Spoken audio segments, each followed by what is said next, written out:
Méditation du 1er octobre, les montagnes russes. Venez à moi, vous tous qui êtes fatigués et chargés, et je vous donnerai du repos. Matthieu 11, verset 28. À plusieurs kilomètres de distance du parc d'attractions, on pouvait déjà voir culminer avec majesté les imposantes montagnes russes. Les structures métalliques complexes montaient et descendaient, se tordaient et tournaient dans des courbes prononcées, évoquant en moi le sentiment d'une suite de pièges ingénieusement conçus pour précipiter les nacelles et leurs intrépides passagers dans le vide, au moment le moins prévisible. Ce spectacle me remplissait d'effroi. Aujourd'hui encore, je ne sais pas comment mon ami a pu me convaincre de monter à bord de cette odieuse structure et comble de l'horreur dans le dernier wagon, celui qui tremble le plus. Je ne puis oublier la terreur qui a provoqué la décomposition de mon estomac. Si je me sentais un peu plus calme à mesure que nous atteignions le sommet, la paranoïa m'a regagné lorsque nous nous sommes élancés à grande vitesse vers l'abîme lointain. Quand les nacelles se sont finalement arrêtées, l'assistant et mon ami ont eu du mal à m'aider à en sortir.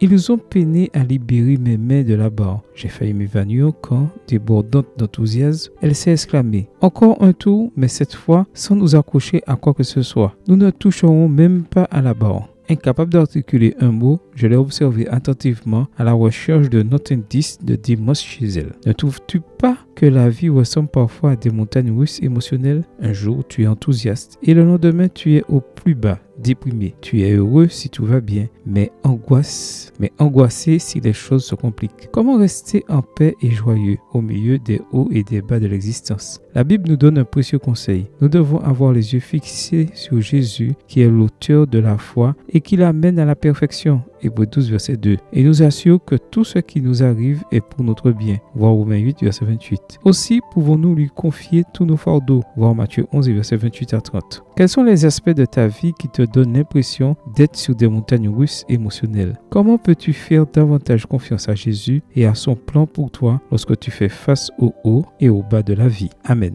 Bonne journée à toi et que le Seigneur te bénisse.